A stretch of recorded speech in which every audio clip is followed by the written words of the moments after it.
Elles font l'abstraction au Guggenheim Bilbao revient sur la contribution des femmes à l'abstraction avec une centaine d'artistes représentés et plus de 500 œuvres datant des années 1860 aux années 1980.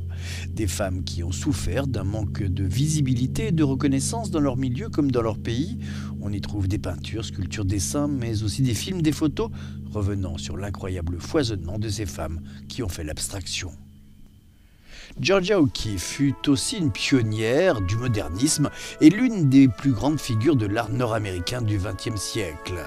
Elle est exposée pour la première fois en France dans une rétrospective au Centre Pompidou de Paris.